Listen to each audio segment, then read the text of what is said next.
Around the world, agriculture has proven to be a lucrative sector, and with the current decline in the demand for crude, comes the ever-increasing need to explore this sector.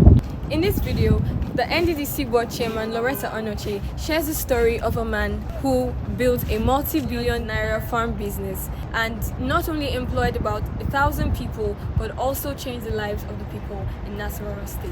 Enjoy this video. An inspiring story that has to do with what you have just spoken about. He's from Delta State. His mother is from River State. So he was a militant, and I didn't even know. And he said, I need a job. And I said to him, you don't need a job. So I told him, I said, what you need are skills. What can you do? And he said, I have a degree. I said, I didn't ask you about a certificate. I don't care about certificates. I care about what your hands and your feet can do.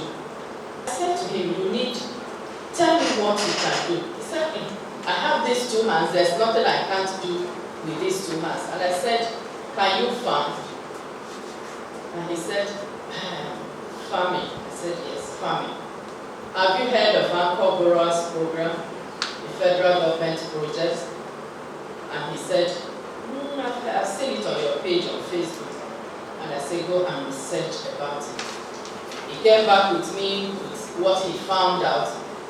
And I said to him, have you seen what farming has become?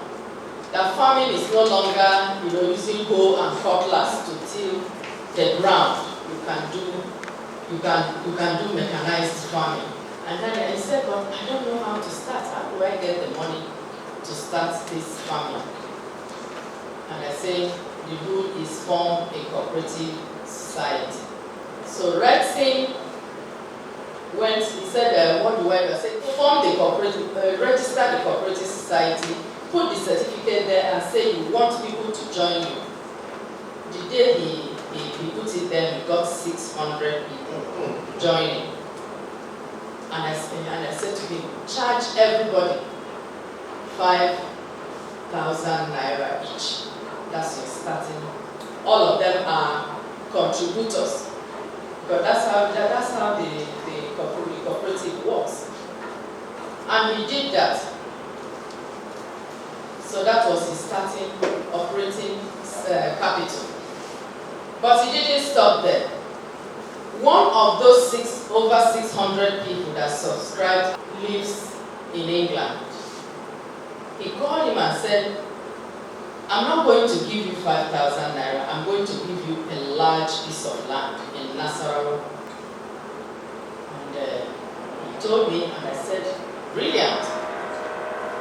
So he went to Nasarawa, a place called Gate, G-A-A-T-E. He went to Gate and they showed him the land. He took the money for the cooperative he got and he started preparing the land. And that's how Redson started farming in Gate. At the end of the first year, during the harvesting period, employed over 100 people. Because of the farm and the success it recorded in 1 year in Gate, the Sarki in Gate now called a meeting, and the rest of their land, which was like in miles, they gave it to Redson. And they said, farm, since you entered this community, we have not had teenage pregnancy. We have not had any stealing. We have not had any young person smoking what they shouldn't be smoking. Why? Because they were all working in the farm. They were busy, they were engaged. The farm is worth, as I'm standing here, over 2 billion naira. They cultivate rice, maize, melon, ginger, name it. Now he has over 1,000 staff that he pays every month. The community has become a town with almost 0% crime. So, I mean, if he was living in the Niger Delta, I know how many hundreds of our young people I tried to encourage to go that path. Farming, just find us 100,000, that's what I don't do. He's having the time of his life. That's what he wanted, and now he has it. Not only through working in the office, there are a lot of skills that we can apply. Just half a pound of shrimp or prawns, you're talking about 25,000 naira in the shop. See what you have here, look through the window. Our young people can do it and begin to export it to the world.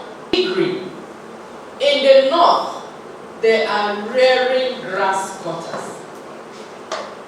It was in Abuja I went to visit the farm. Fishery, you know the fishery we visit, many of them in the north. But we have the water. What are our youth doing? What are we doing?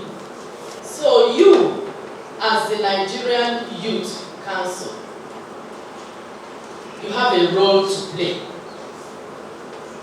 You have a role to educate our youth that the time for parading degrees are over.